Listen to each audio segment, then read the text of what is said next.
right, so my name is Marshall Jones. I'm the Executive Director of the Wine and Food Foundation of Texas. We're here with Keeper Collection today, talking about Somms Under Fire. And with me, I have two of our most recent winners of Somms Under Fire. I have June Rodil, our winner in 2012, and I have Scott Oda, our winner in 2013. For winning Somms Under Fire, one of the things they get is an internship in Burgundy with Jasper Morris, who's a master of wine. And so we're here today just to discuss that internship a little bit and kind of see what they learned for us. Scott, I'll start with you as the most recent winner and having just gone to Burgundy. Tell me a little bit about your internship, what you learned, what you did. Got off the train to the minute I left was just absolutely top notch.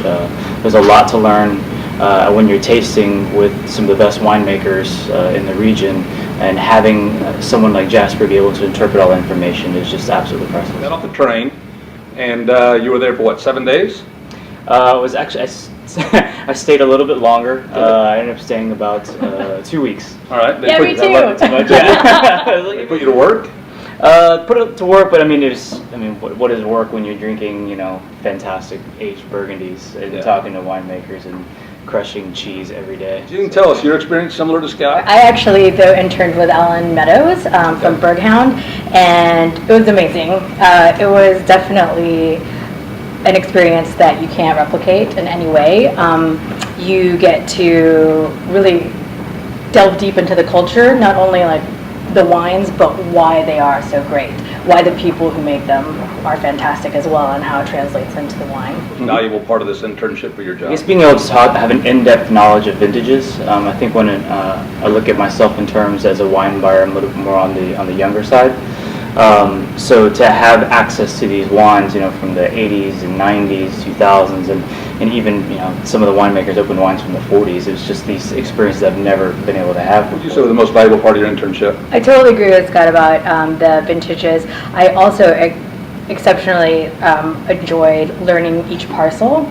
And also understanding that translation into the wines, because it's very rare that you get to taste parcel to parcel to parcel from one winemaker, and also being able to taste them in barrel and then translating them into a bottle, and then coming back home and tasting that same bottle and seeing how it's evolved, not only from vintage to vintage, but from the ground to the barrel to the bottle, from France into the United States. So the last question is, what's your probably your most favorite memory of your internship, June? Did a retrospective with Dominique Lafon. We opened 93 to 2009 in an intimate setting with collectors, and having his knowledge of each vintage, each parcel of Comte Lafon wines was phenomenal. It was insane, and he's so honest too. Like, I hate this wine, and you're looking at a bottle of a wine that you're like, oh my god, this is the most amazing wine ever. He's like, nah, I don't like it so much. Memory, looking back upon it, everything was the final seminar we did with Jasper. It was, and especially being a wine buyer, it was probably the most eye-opening for me. It was a series called Pretenders, and what they did is they take an absolutely iconic vintage like the 99 vintage of Burgundy, and they compared 8 of some of the best Premier Cru vineyards from around the region, and which one do you think at value level could be priced alongside Grand Cru. So we were tasting like Amarous and Lacroix to Rougien to Clos Saint Jacques, and these are the top producers, Catillard, Armand, Rousseau,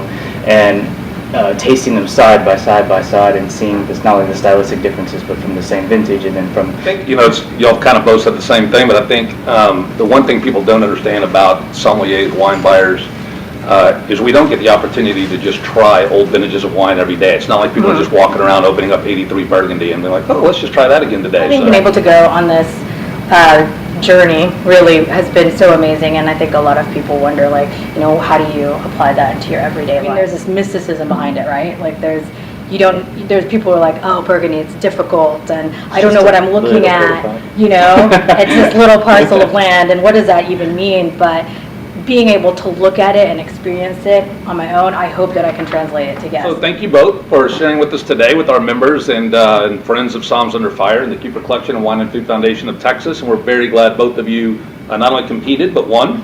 Yeah, us too. It was no surprise to us that either of you won, trust me. But with that said, there are a couple of thoughts you would say. We're looking for more competitors always. Is this something someone should do as a sommelier? And if so, kind of how could they prepare for it? What would be the kind of, the end game here? Well, I think first and foremost, it's just an absolutely outstanding opportunity to showcase what we do on a daily basis. From both of us, our backgrounds being working in restaurants, that tie into food is so important and such an integral part of what we do. When customers ask us, well, what are you going to enjoy tonight? One thing that I think is, looking back on at least the reward of it from winning the competition, is I always try to think that wines in essence have stories, and the fact that now, because of our love for Burgundy, and then now we've been there to have these intimate experiences with these winemakers, we can better translate these wines to guests. Any thoughts for competitors? You should do it. The end. I mean, Jean-Charles from Bruno de Monterey is not coming to Austin, Texas anytime soon, so you need to go there. These are experiences that, like, I can't go to Burgundy on my own and make this happen, make those tastings happen, and you can't find these bottles of wine. So yeah, there's no question. You should do it. It's fantastic. So we should say thanks to Diane. Yes, absolutely. Thanks to Diane, Diane. and to keep your collection. Great, thank you very much. You should do it. The end.